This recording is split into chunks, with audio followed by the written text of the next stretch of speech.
नमस्कार class 12th UP board के सभी छात्रों को जय हिंद। तो बच्चों आज हमारा प्री बोर्ड एग्ज़ाम के लिए भौतिक विज्ञान का बहुत ही ज़्यादा इम्पोर्टेंट क्वेश्चन पेपर है आप लोगों के प्री बोर्ड एग्ज़ाम के लिए।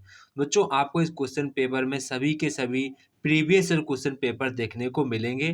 तो यहाँ पर जितने भी आपको क्वेश्चन देखने को मिलेंगे वो आपके एग्ज़ाम में क्वेश्चन आए हुए हैं। अगर आपने इस क्वेश्चन पेपर को अच्छे प्रकार से सॉल्व कर लिया तो यकीन मानो आप सभी लोगों का स्कोर यहाँ पर 60 प्लस तो स्कोर 101% रहने वाला है। तो सभी लोग इस क्वेश्चन पेपर को सॉल्व करिएगा। जो भी आपको क्वेश्चन नहीं आएगा उसका मैं आपको सॉल्यूशन बताऊंगा। तो बच्चों यहाँ पर सबसे पहले आपको एग्जाम में एमसीक्यू देखने को मिलेंगे। ये आपका क्वेश्चन पेपर 70 मार्क्स का होता है। इसमें आपको 30 नंबर आपके स्कूल की तरफ से आपके लिए फाइल बनती है, उससे आपको नंबर मिलते हैं। बच्चों यहाँ पर खंड आ में आपसे एमसीक्यू पूछे जाएंगे। तो एमसीक्यू बच्चे आपके प्री बोर्ड एग्जाम में एक भी गलत नहीं होना चाहिए। ये बच्चों आपका टारगेट होना चाहिए कि हमारे एग्जाम में मेरा एक भी एमसीक्यू गलत नहीं होना चाहिए। और बच्चों आप अपने बोर्ड एग्जाम में एमसीक्यू पर ज़्यादा टाइम वेस्ट नहीं करना, ये आपको बच्चों ध्यान रखना है। जब आप लोग बोर्ड एग्जाम देने जाएं तो ज़्यादा अगर आपको एमसीक्यू नहीं आ रहा है तो आप उस पर ज़्यादा टाइम वेस्ट नहीं करेंगे।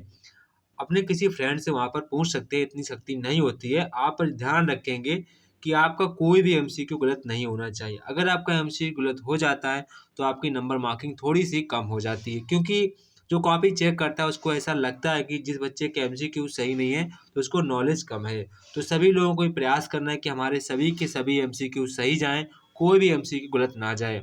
और बच्चों आपको एमसीक्यू पर ज़्यादा टाइम स्पेंड नहीं करना है। अगर नहीं आता है तो उसको स्किप करिए, आगे बढ़िए। ये बातें आपको ध्यान रखनी है। और थोड़ी-सी राइटिंग पर भी आप विशेष ध्यान रखिएगा, क्योंकि राइटिंग में नंबर कहीं न कहीं मिलते हैं एग्ज़ाम में। बहुत लोग कहते हैं राइटिंग नंबर नहीं मिलते, पर ऐसा मैं नहीं मानता हूँ। बच्चों अगर आप राइटिंग थोड़ी-सी अच्छी लिख देंगे तो आपको नंबर काफ़ी बढ़िया देखने को मिलेंगे, ठीक है? तो बच्चों यहाँ पर सबसे पहले आपका जो पहला क्वेश्चन कह रहा है, समान पदार्थ के दो घनों की भुजाएँ आपको उनकी बच्चों लंबाई दी गई, एल दी गई है, 2l है। तो बच्चों इनके जो प्रतिरोधों का आपसे अनुपात पूछा है, इनके जो रेजिस्टेंस होंगे उसका क्या अनुपात होगा। तो बच्चों उनका अनुपात क्या होगा, 2:1। क्या होगा, 2:1। तो बच्चों यहाँ पर हमारा इसका करेक्ट आंसर हो जाएगा 2:1। इसके बाद जो क्वेश्चन नंबर खा कह रहा है, 99 ओम प्रतिरोध के धारा मापी में मुख्य धारा 10% भेजने के लिए आवश्यक शंट का प्रतिरोध होना चाहिए। तो यहाँ पर आपसे पूछा शंट का प्रतिरोध कितना होना चाहिए। तो प्रतिरोध बच्चों होना चाहिए 11 ओम। कितना होना चाहिए, 11 ओम प्रतिरोध होना चाहिए। तो यहाँ पर हमारा ऑप्शन नंबर फर्स्ट वाला करेक्ट ऑप्शन हो जाएगा। इसके बाद जो क्वेश्चन नंबर ग यहाँ पर कह रहा है कि यदि अल्फा किरणें यक्स किरणें तथा सूक्ष्म किरणें की निर्वात में वेव लेंथ क्रमशः आपको दी गई है, λ1, λ2, λ3। तो बच्चों यहाँ पर कह रहा है क्या इसमें संबंध होगा, वो आपको बताना है। तो बच्चों इसमें जो हमारा संबंध होगा, λ1 सबसे छोटा होगा, देन यहाँ पर हमारा λ2, इसके बाद ये वाला हमारा इनके बीच का संबंध करेक्ट होगा। तो बच्चों यहाँ पर जो हमारा करेक्ट ऑप्शन हो जाएगा वो हमारा ऑप्शन नंबर 4 वाला करेक्ट ऑप्शन हो जाएगा। इसके बाद जो क्वेश्चन नंबर घ आता है, तो क्वेश्चन नंबर घ बच्चों यहाँ पर कह रहा है, जब एक प्रकाश किरण यन अपवर्तनांक के माध्यम में प्रवेश करती है तब अपवर्तन कोण का मान आपतन कोण का आधा रह जाता है। तो बच्चों यहाँ पर आपको आपतन कोण का मान ज्ञात करना है। ये क्वेश्चन बच्चों आपको 1 नंबर में देखने को मिलेगा एंड आपको 3 नंबर या 2 नंबर के क्वेश्चन में भी देखने को मिलेगा। बच्चों इसको आपको आंसर याद कर लेना है। ये आपके एग्जाम में लगभग 5 टाइम्स बार क्वेश्चन आ चुका है, तो आप इसको अच्छे प्रकार से देखिएगा, कहीं आपसे गलत ना हो जाए, ठीक है। तो इसका वजह जो हमारा आंसर होगा कॉस इनवर्स NY2 यहाँ पर हमारा इसका करेक्ट ऑप्शन होगा। ऑप्शन नंबर 2 वाला यहाँ पर हमारा इसका करेक्ट ऑप्शन हो जाएगा। इसके बाद क्वेश्चन नंबर यहाँ पर इंग्या बच्चों कह रहा है कि एक धातु के जो पृष्ठ है उस पर बच्चों 6 इलेक्ट्रॉन वोल्ट ऊर्जा के फोटॉन आपतित होते हैं तथा उत्सर्जित फोटो इलेक्ट्रॉन की अधिकतम ऊर्जा यहाँ पर आपको 5 इलेक्ट्रॉन वोल्ट होती है। तो यहाँ पर आपसे पूछा है निरोधी विभव का कितना मान होगा। तो यहाँ से आपसे पूछ रहा है कि निरोधी विभव का कितना मान होना चाहिए। तो बच्चों कितना मान होना चाहिए, वो बच्चों हमारा अप्रोक्सीमेट में क्या कहते हैं, 5 वोल्ट होना चाहिए। कितना होना चाहिए, 5 वोल्ट। तो यहाँ पर हमारा करेक्ट आंसर हो जाएगा ऑप्शन नंबर फर्स्ट वाला। इसके बाद क्वेश्चन नंबर 4 आपके एग्जाम में क्वेश्चन आ चुका है। तो बच्चों क्वेश्चन कह रहा है निम्न में से कौन सा पीएन संधि डायोड का उत्क्रम अभिनत है। ये क्वेश्चन काफी ज्यादा इंपॉर्टेंट है। यहाँ पर आपको डायग्राम दिए गए हैं। बच्चों यहाँ पर कह रहा है कि पीएन संधि डायोड का उत्क्रम अभिनत कौन सा डायग्राम है, वो यहाँ पर आपको छांटना है। तो बच्चों यहाँ पर हम लोग फर्स्ट वाला देखेंगे, नहीं है, जो कि यहाँ पर हमारा सेकेंड वाला बच्चों डायोड का रिवर्स वाला है। तो यहाँ पर हमारा ऑप्शन नंबर सेकेंड वाला करेक्ट ऑप्शन हो जाएगा। इसके बाद बच्चों क्वेश्चन नंबर यहाँ पर खा मिलता है। तो क्वेश्चन नंबर खा यहाँ पर बच्चों कह रहा है एक सेल का विद्युत बल जो हमारा है वो 2 वोल्ट है। तो इसका क्या अभिप्राय होता है। जैसे आपने क्वेश्चन पढ़ा, आपने किसी बल्ब वगैरह को देखा, उस पर लिखा होता है 2 वोल्ट, ऐसे लिखा होता है। तो इसका क्या अभिप्राय है वो आपको यहाँ पर उसका अर्थ लिखना है कि इसका क्या अर्थ होता है, वो आपको यहाँ पर बताना है। इसके बाद जो क्वेश्चन नंबर यहाँ पर खा कह रहा है किसी पदार्थ की चुंबक प्रवृत्ति 0.9853 है, तो पदार्थ की आपेक्षिक चुंबकशीलता ज्ञात करनी है। बच्चों आपको पदार्थ की आपेक्षिक चुंबकशीलता ज्ञात करनी है।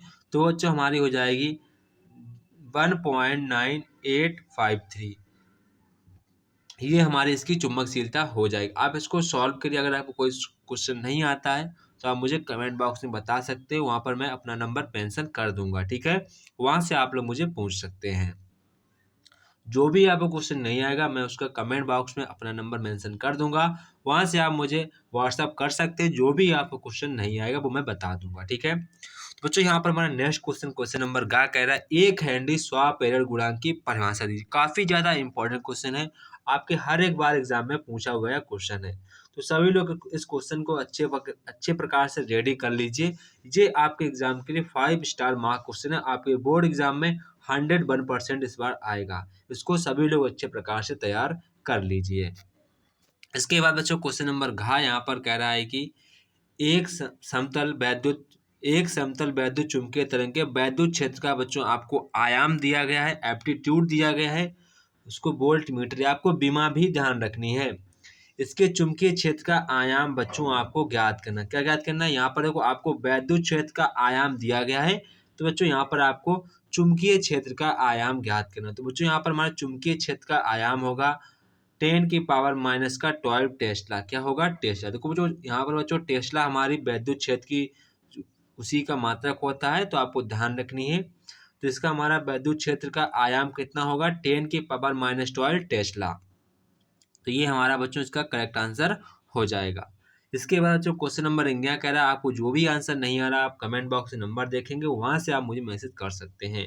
एक नाविक जेड है, उसके ऊपर एक्स है। ये बच्चों हमारा एटॉमिक नंबर को बताता है, ये हमारा एटॉमिक मास को बताता है। तो बच्चों यहाँ पर क्वेश्चन कह रहा है, यहाँ पर आपको एक एलिमेंट बताया गया नाभिक है, क्रमशः अल्फा कण तथा बीटा कण का उत्सर्जन करता है। उत्सर्जन के बाद नया नाभिक क्या होगा। तो जो यहाँ पर कह रहा है कि अल्फा कण ये हटा देता है, इसके बाद बीटा कण को भी हटा लेता है। तो पूछ रहा है कि इसके बाद कौन सा हमारा नाभिक नया बचेगा। बच्चों यहाँ पर देखो ये हमारा जेड है, मतलब जो मेरा एलिमेंट है। आप एक्स भी लिख सकते हैं, अगर आप एक्स भी लिखने चाहें तो आप बच्चों एक्स भी लिख सकते हैं, इसमें कोई गलतफहमी नहीं है। तो यहाँ पर जेड में से अल्फा कट जाता है तो बच्चों एक हमारा एटॉमिक नंबर घट जाता है। देन यहाँ पर कोई बीटा कट जाता है तो बच्चों हमारा जो मास है वो 4 टाइम्स बार घट जाता है। तो ये हमारा नया नाविक बच जाएगा। तो ये हमारा बच्चों करेक्ट ऑप्शन हो जाएगा, ठीक है। यही हमारा इसका आंसर हो जाएगा, ठीक है।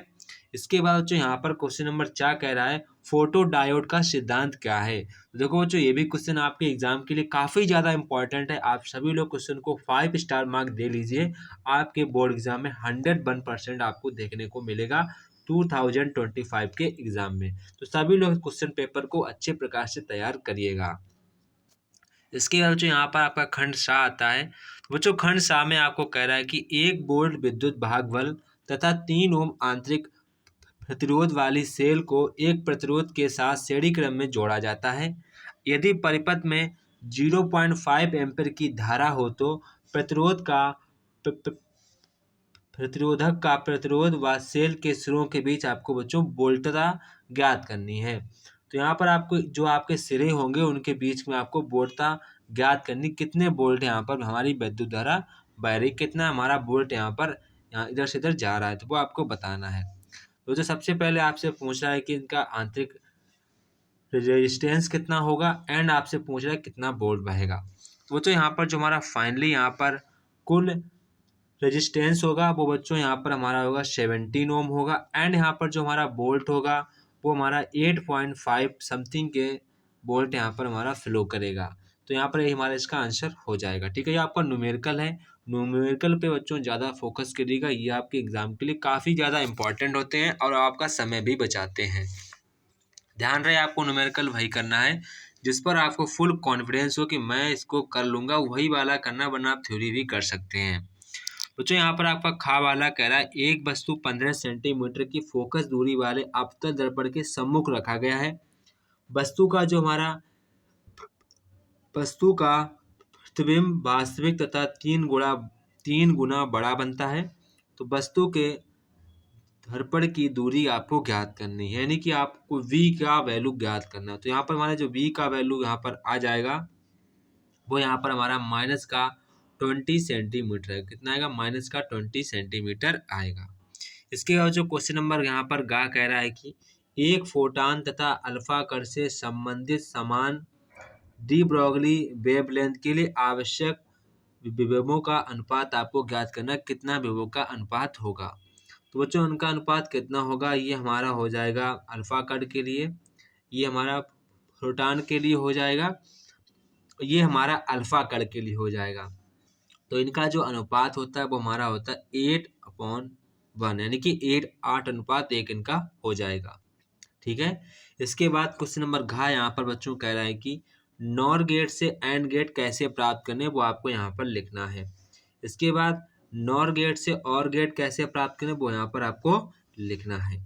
इसके बाद क्वेश्चन नंबर यहाँ पर खंड दा कह रहा है कि बच्चों खंड दा में सभी आपको अप्रॉक्सीमेट न्यूमेरिकल ही देखने को मिलेंगे। तो आप फिजिक्स के पेपर बच्चों न्यूमेरिकल पर ज़्यादा फोकस करिए। जो आपको न्यूमेरिकल नहीं आता है वो आप मुझसे पूछ सकते हैं, मैं उसको बाकायदा सॉल्व करके आपको बताऊंगा। ठीक है बच्चों, यहाँ पर सबसे पहले खंड दा है। यदि 9 ओम आपका यहाँ पर रेजिस्टेंस आपको दिया गया है, कह रहा है कि ऊष्मा 6 आपको 36 वाट हो तो 6 ओम प्रतिरोध में ऊष्मा 6 तथा 2 ओम प्रतिरोध के सिरों के बीच आपको विभवांतर ज्ञात करें। यहाँ पर 2 ओम का जो आपका रेजिस्टेंस दिया गया वहाँ पर आपको विभवांतर यानी कि V की वैल्यू ज्ञात करनी, वहाँ पर V का वैल्यू कितना होगा। एंड यहाँ पर आपको ऊष्मा 6 भी ज्ञात करनी है। 6 वोल्ट में आपको बच्चों ऊष्मा 6 की मात्रा ज्ञात करनी है। बच्चों यहाँ पर जो हमारी 6 वोल्ट में ऊष्मा 6 की मात्रा होगी वो हमारी 54 वाट होगी। कितनी होगी? 54 वाट होगी। एंड यहाँ पर जो हमारे 2 ओम में जो हमारी वोल्ट होगा वो बच्चों हमारा होगा 10 वोल्ट। कितना होगा? 10 वोल्ट होगा। कितना होगा? 10 वोल्ट होगा। वो यहाँ पर हमारा 10 वोल्ट में होगा। ठीक है, इसके बाद यहाँ पर क्वेश्चन नंबर खा कह रहा है कि बच्चों काफ़ी ज़्यादा इंपॉर्टेंट क्वेश्चन है। क्वेश्चन बच्चों यहाँ पर कह रहा है एकल स्लिट द्वारा प्रकाश के विवर्तन प्रतिरूप प्राप्त करने के लिए आरेख बनाकर केंद्रीय उच्चिष्ट की कोणीय का सूत्र ज्ञात कीजिए। इसके बाद कह रहा है कि विवर्तन प्रतिरूप की तीव्रता विभाजन का चित्र भी बनाइए। तो ये इतना ज़्यादा इम्पोर्टेंट नहीं है, ये कभी कभार ही पूछा जाता है, इस पर आपको इतना फोकस नहीं करना है। सिर्फ बच्चों आपको इसमें आपको फार्मूला ही तैयार करना है। इसका जो फार्मूला आप तैयार कर लेंगे तो आपके बच्चों न्यूमेरिकल बहुत ज़्यादा बन जाएंगे। इस चैप्टर से न्यूमेरिकल बहुत ज़्यादा आते हैं, डायग्राम कभी कभार आ जाता है तो ये आपको डायग्राम नहीं तैयार करना है। ठीक है, इसके बाद क्वेश्चन नंबर गा यहाँ पर कह रहा है कि आइंस्टीन का प्रकाश वैद्युत समीकरण आपको लिखना काफ़ी ज़्यादा इंपॉर्टेंट क्वेश्चन है। किसी धातु पृष्ठ के लिए जब आपतित प्रकाश की वेवलेंथ जो बच्चों λ1 है तब निरोधी विभव V1 तथा वेवलेंथ λ2 पर निरोधी विभव V2 है तो प्लांक नियतांक के लिए आपको सूत्र ज्ञात करना है। ये क्वेश्चन आपके एग्जाम के लिए काफ़ी ज़्यादा इम्पोर्टेंट क्वेश्चन है, सभी लोग इसको अच्छे प्रकार से रेडी करिएगा। ये आपके एग्जाम के लिए काफ़ी ज़्यादा इम्पोर्टेंट क्वेश्चन है। इसके बाद जो आपका क्वेश्चन नंबर घ है बच्चों, ये भी काफ़ी ज़्यादा इम्पोर्टेंट क्वेश्चन है आप सभी के लिए। बच्चों यहाँ पर कह रहा है नाभ की जो यहाँ पर संलयन की प्रक्रिया होती है तो प्रकृति में नाभिकीय संलयन एक उदाहरण दीजिए। ठीक है, जो प्रकृति में जैसे कि हमारे सूर्य में नाभिकीय संलयन की क्रिया चल रही है तो ये आपका एग्जाम्पल हो जाएगा। इसके बाद यहाँ पर कह रहा है एक तारा 4 हीलियम नाभिकों को ऑक्सीजन के नाभिक में परिवर्तित करता है। यदि हीलियम व ऑक्सीजन नाभिकों के जो मास दिए गए हैं आपको यहाँ पर दिए गए हैं, तो यहाँ पर कह रहा है तब ऑक्सीजन के प्रति नाभिक से उत्सर्जित ऊर्जा ज्ञात करनी है। तो जो यहाँ पर ऑक्सीजन का जो एटम होगा उसमें जो नाभिक होगा उससे कितनी ऊर्जा बच्चों निकलेगी वो यहाँ पर आपसे पूछ रहा है। तो बच्चों वहाँ पर जो ऊर्जा निकलेगी 10.241 मेगा वोल्ट, ये आपसे बच्चों आपकी एनर्जी निकलेगी। ठीक है, इसके बाद क्वेश्चन नंबर 11 बच्चों यहाँ पर कह रहा है कि 30 वोल्ट शिखर मान का प्रत्यावर्ती धारा, ये न्यूमेरिकल आपके एग्जाम में बहुत ज़्यादा पूछे जाते हैं, तो आप इसको ऐसे प्रकार से तैयार करना है। तो 30 वोल्ट शिखर मान का प्रत्यावर्ती धारा स्रोत से जर्मेनियम डायोड 400 ओम प्रतिरोध के साथ श्रेणी क्रम में जोड़ा गया है। डायोड का अग्र प्रतिरोध 20 ओम तथा रोधक वोल्ट 0.3 यहाँ पर आपको दिया गया है। तो यहाँ पर आपसे बच्चों आपको दिया गया, तो यहाँ पर आपको क्या ज्ञात करना होगा, यहाँ पर आपको शायद वोल्ट ही ज्ञात करना है। क्या ज्ञात करना है?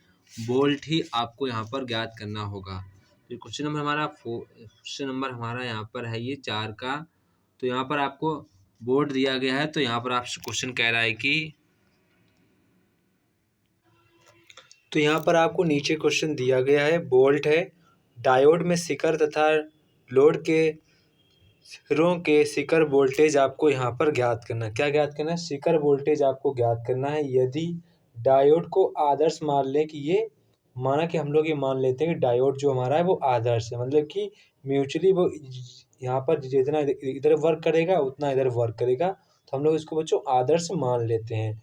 तो यहाँ पर आपको शिखर वोल्टेज का वैल्यू ज्ञात करना है कि हमारे शिखर वोल्टेज का वैल्यू कितना होगा। तो बच्चों यहाँ पर जो हमारा शिखर वोल्टेज का जो वैल्यू होगा, यानी कि जो हमारा VL का जो वैल्यू होगा वो यहाँ पर हमारा होगा 28.4 वोल्ट। कितना होगा? 28.4 वोल्ट। ठीक है, इसके बाद आदर्श मान लें तो ये मान क्या क्या होंगे। तो मान हमारा क्या होगा, डायोड को आदर्श मानने पर बच्चों हमारे धारा का जो मान होगा वो यहाँ पर 0.075 एम्पियर होगा। एंड यहाँ पर जो अगर हम लोग यदि डायोड को आदर्श मान लेते हैं तो जो हमारा वोल्ट का मान निकल के आएगा वो हमारा 30 वोल्ट निकल के आएगा। कितना आएगा? 30 वोल्ट। तो आप इसको अच्छे प्रकार से प्रिपेयर कर लीजिए। इसके बाद क्वेश्चन नंबर 5 बच्चों यहाँ पर कह रहा है कि गॉस के नियम की सहायता से आवेशित लंबे तार के निकट वैद्युत क्षेत्र की तीव्रता का व्यंजक आपको प्राप्त करना है। तार का रेखीय आवेश आपको डेंसिटी आपको दी गई लैम्ब्डा कूलाम प्रति मीटर। ठीक है, तो आपको यहाँ पर गॉस के नियम की सहायता से वैद्युत क्षेत्र की तीव्रता का आपको यहाँ पर व्यंजक का सूत्र ज्ञात करना है। इसके बाद क्वेश्चन नंबर ख यहाँ पर बच्चों कह रहा है कि एक समान चुंबकीय क्षेत्र में गतिमान आवेशित कण पर कार्य करने वाला लॉरेंज बल का आपको वेक्टर में फार्मूला लिखना है। ये काफ़ी ज़्यादा इम्पोर्टेंट क्वेश्चन है आपके एग्ज़ाम यानी कि बोर्ड एग्ज़ाम 2025 के लिए। इसके बाद जो यहाँ पर क्वेश्चन नंबर नेक्स्ट यहाँ पर कह रहा है, क्वेश्चन नंबर ये वाला वही क्वेश्चन है, आपको सिर्फ यहाँ पर मानने को कह रहा है कि दो समान आवेशित कण A एंड B हैं, समान एक्सेलरेशन विभव से, वो सब कुछ आपको यहाँ पर डिफिनेशन बताएगी। आपको इस पर ज़्यादा फोकस नहीं करना है, आपको ये टर्म इसमें यूज करने हैं। आपको फार्मूला याद होगा, बस आपको लिख देना है। ठीक है, इसके बाद क्वेश्चन नंबर ग यहाँ पर बच्चों कह रहा है कि एक तार की लंबाई को खींचकर 3 गुना कर दिया जाए तो तार को नियत विभवांतर के स्रोत से जोड़ने पर तार के प्रतिरोध पदार्थ की प्रतिरोधकता तथा मुक्त इलेक्ट्रॉन की अनुगमन चाल पर क्या प्रभाव पड़ेगा। जो आपके मुक्त इलेक्ट्रॉन होंगे उन पर बच्चों क्या प्रभाव पड़ेगा वो यहाँ पर आपको लिखना है। ठीक है, इसके बाद यहाँ पर क्वेश्चन बच्चों आपको 8वां में न्यूमेरिकल दिया गया है। तो यहाँ पर न्यूमेरिकल में आपको एक डायग्राम शायद दिया गया है, यहाँ पर शो भी हो रहा है। तो यहाँ पर कह रहा है विभव मापी का सिद्धांत क्या, वो आपको लिखना है। एक विभव मापी के तार का प्रतिरोध आपको 8 ओम दिया गया है, तो 4 ओम का जो हमारा रेजिस्टेंस वायर होगा के जो उसके हमारे एज होंगे यहाँ पर ऐसे आपको दिखाया गया है, के बीच आपको विभवांतर ज्ञात करना। क्या ज्ञात करना है? विभवांतर ज्ञात करना है। जबकि हमारी जो कुंजी होगी कैसी होगी? विसर्पी कुंजी का संपर्क विभव मापी तार के ठीक मध्य बिंदु C पर किया जाता है। तो यहाँ पर आपको मैंने पहले बता दिया है। तो यहाँ पर आपको क्या ज्ञात करना है, विभवांतर की वैल्यू आपको ज्ञात करने की, हमारा विभवांतर कितना होगा। इसके बाद यहाँ पर आपको क्वेश्चन नंबर यहाँ पर बच्चों घ मिल रहा है। तो क्वेश्चन नंबर घ यहाँ पर आपको ये आपका यहाँ पर दूरदर्शी चैप्टर से लिया गया, इसमें आपको दूरबीन वगैरह बताई गई हैं, उसी चैप्टर से ही लिया गया है। तो यहाँ पर कह रहा है कि ज्योतिष दूरदर्शी का नामांकित किरण आरेख बनाइए जब अंतिम प्रतिरोध स्पष्ट दूरी पर न्यूनतम दूरी पर बन रहा हो। निम्न में से कौन सा उत्तर लेंसों में प्रयुक्त करने पर अधिकतम आवर्धन क्षमता का दूरदर्शी बनेगा। इस दूरदर्शी की आवर्धन क्षमता भी आपको ज्ञात करनी है। तो यहाँ पर आपको F1 की वैल्यू दी गई, F2 की वैल्यू दी गई, F3 की वैल्यू दी गई है, F4 की भी वैल्यू दी गई है। तो यहाँ पर बच्चों इसकी आपको दूरदर्शी की आवर्धन क्षमता ज्ञात करनी है। इसके बाद क्वेश्चन बच्चों यहाँ पर इंडिया कह रहा है कि पीएन संधि डायोड की पूर्ण तरंग दृष्टिकारी क्रिया को आप समझाना है। तो ये भी क्वेश्चन आपके एग्जाम के पॉइंट ऑफ व्यू से बच्चों काफ़ी ज़्यादा इंपॉर्टेंट है। अब सब लोग इसको अच्छे प्रकार से तैयार करिएगा। इसके बाद बच्चों क्वेश्चन नंबर यहाँ पर 6 आ जाता है खंड या। तो बच्चों यहाँ पर आपको C1 की धारिता यहाँ पर आपको ज्ञात करनी कि C1 कितनी धारिता होगा। तो ये हमारा परिपथ है बच्चों, LCR परिपथ में धारा तथा वोल्टेज के बीच आपको यहाँ पर कलांतर ज्ञात करना है कि कलांतर कितना होगा। यदि एक अतिरिक्त यहाँ पर C1 की धारिता C1 के संधारित्र के C के साथ समांतर में जोड़ा जाने पर शक्ति गुणांक का जो मान है एकांक बन हो जाए तो C1 की धारिता का आपको मान ज्ञात करना कितना होगा। सबसे पहले यहाँ सबसे पूछा गया धारा व वोल्ट के बीच आपको यहाँ पर पाई की वैल्यू ज्ञात करनी होगी, कितना हमारा कलांतर होगा। तो जो यहाँ पर जो हमारा अंतर निकल के आएगा आपको यहाँ पर हमारा 45 डिग्री कलांतर निकल के आएगा। एंड यहाँ पर जो हमारी C1 जो आपकी धारिता पूछ रहा है वो बच्चों यहाँ पर हमारे निकल के आएगी 8 माइक्रोफैरड। कितना आएगा, 8 माइक्रोफैरड यहाँ पर हमारा निकल के आएगा। इसके बाद बच्चों अथवा में क्वेश्चन काफ़ी ज़्यादा थोड़ा सा डिफिकल्ट न्यूमेरिकल है, अगर आप इसको कर पाएँ तो करिएगा, वरना आप इसको छोड़ भी सकते हैं। ये क्वेश्चन कभी कभार ही आपको एग्जाम में पूछे जाते हैं, पर ऐसा क्वेश्चन आपके एग्जाम में जरूर आता है। ठीक है, तो आप इसको अच्छे प्रकार से एक बार पढ़ लीजिए और न्यूमेरिकल को लगाइएगा जरूर। तो यहाँ पर कह रहे हैं अननोन प्रेरणा गुणांक की आपको परिभाषा देनी है कि अननोन प्रेरणा गुणांक क्या होता है वो आपको बताना है। एंड यहाँ पर आपसे कह रहा है कि एक वृत्ताकार कुंडली एक्स जिसकी बच्चों आपको रेडियस दी गई है 0.02 मीटर एंड आपको उसके जो फेरे दिए गए 100 फेरे हैं। एक अन्य वृत्ताकार कुंडली ली गई जिसकी बच्चों उसका नाम वाई दिया गया, उसको बच्चों आपकी रेडियस 0.2 मीटर दी गई है एंड आपसे कहा गया उसमें 1000 फेरे हैं। यहाँ पर कह रहा है संघ केंद्रीय, अब यहाँ से आपका क्वेश्चन स्टार्ट होता है। कह रहा है संघ केंद्रीय समअक्षीय दूरी पर रखी गई हैं कुंडलियों के अन्योन प्रेरण गुणांक आपको ज्ञात करने। जो आपकी कुंडली एक्स थी एंड आपकी जो कुंडली वाई थी उसके बच्चों आपको अन्योन प्रेरण गुणांक आपको ज्ञात करने हैं। यहाँ पर बोला यदि कुंडली वाई में धारा इतने सेकंड में 7 एम्पीयर बह रही हो, 5 एम्पीयर परिवर्तित हो जाती है। तो कुंडली एक्स में आपको बच्चों प्रेरित विद्युत भागवल ज्ञात करना है कि कुंडली एक्स में कितना बच्चों यहाँ पर हमारा प्रेरित विद्युत भागबल होगा। तो बच्चों यहाँ पर हमारा वो कितना होगा, प्रेरित विद्युत भागबल यहाँ पर हमारा निकल के आएगा m बराबर 10⁻⁻⁴ हेनरी हमारा विद्युत भागबल निकल के आ जाएगा। ठीक है, इसके बाद क्वेश्चन नंबर 7 आपसे पूछ रहा है बच्चों एक उत्तल गोलीय पृष्ठ के लिए अपवर्तन सूत्र का आपको सत्यापित करना है। जो आपका फार्मूला होता अपवर्तन के लिए वो आपको यहाँ पर प्रूव करना है। अथवा में यहाँ पर बच्चों कह रहा है कि गोलीय पृष्ठ के लिए अपवर्तन सूत्र की सहायता से किसी पतले लेंस की फोकस दूरी का आपको सूत्र ज्ञात करना है। जैसे कि पतला आपका लेंस होता है उसका जो फोकस दूरी का जो फार्मूला होता है वो बच्चों आपको प्रूव करना है। ये क्वेश्चन आप देखो, ये सारे के सारे बच्चों आप क्वेश्चन को स्टार मार्क कर लीजिए, आपके क्वेश्चन आपके एग्जाम के लिए काफ़ी ज़्यादा इंपॉर्टेंट क्वेश्चन है। इसके बच्चों आप क्वेश्चन नंबर 8 आता है। तो क्वेश्चन नंबर 8 यहाँ पर आपसे अथवा में कह रहा है कि एक समांतर प्लेट की जो आपको धारिता किन किन बातों पर निर्भर करती है वो आपको बताना है। देखो ये जो क्वेश्चन है आपके एग्जाम में हर एक बार लगभग, अगर आप नहीं पूछा गया तो आपसे 3 नंबर में क्वेश्चन पूछ दिया जाएगा, हो सकता है आपसे 2 नंबर भी क्वेश्चन पूछ दिया जाएगा। तो अब ऐसे क्वेश्चनों को आप स्टार मार्क कर लीजिएगा, ये आपके क्वेश्चन एग्जाम के लिए काफ़ी ज़्यादा इंपॉर्टेंट क्वेश्चन है।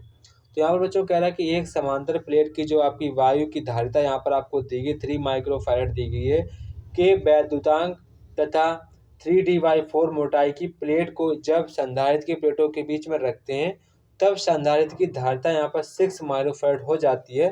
तो बच्चों आपको K का मान ज्ञात करना कि K का मान क्या होता है। जहाँ पर आपको बताया कि जो D है वो यहाँ पर हमारे संधारित्र की जो प्लेट है उनके बीच की दूरी दी गई है। तो यहाँ पर आपसे K की वैल्यू पूछा, K की वैल्यू जो यहाँ पर हमको बताया गया था कि जो हमारा K क्या है, ये बच्चों हमारा एक परावैद्युतांक है। क्या है? परावैद्युतांक कोई मटेरियल है जो हमारे प्लेटों के बीच में भरा हुआ है, उसका जो मान हमारा 3 निकल के आएगा। कितना निकल के आएगा? 3 हमारा मान निकल कर आएगा। इसके बाद जो यहाँ पर आपको यहाँ पर डायग्राम दिया गया है त्रिभुजाकार का। तो यहाँ पर कह रहे हैं प्लस का क्यू कूलाम दिया गया, माइनस का 4 क्यू कूलाम, प्लस का 2 क्यू कूलाम। तो यहाँ पर बच्चों आपसे पूछ रहा है कि आवेशों को जो हम लोग अलग अलग करेंगे, अलग अलग करके अनंत दूरी तक ले जाने में किया गया कितना कार्य होगा। तो आपसे कार्य पूछ रहे, कार्य कितना होगा।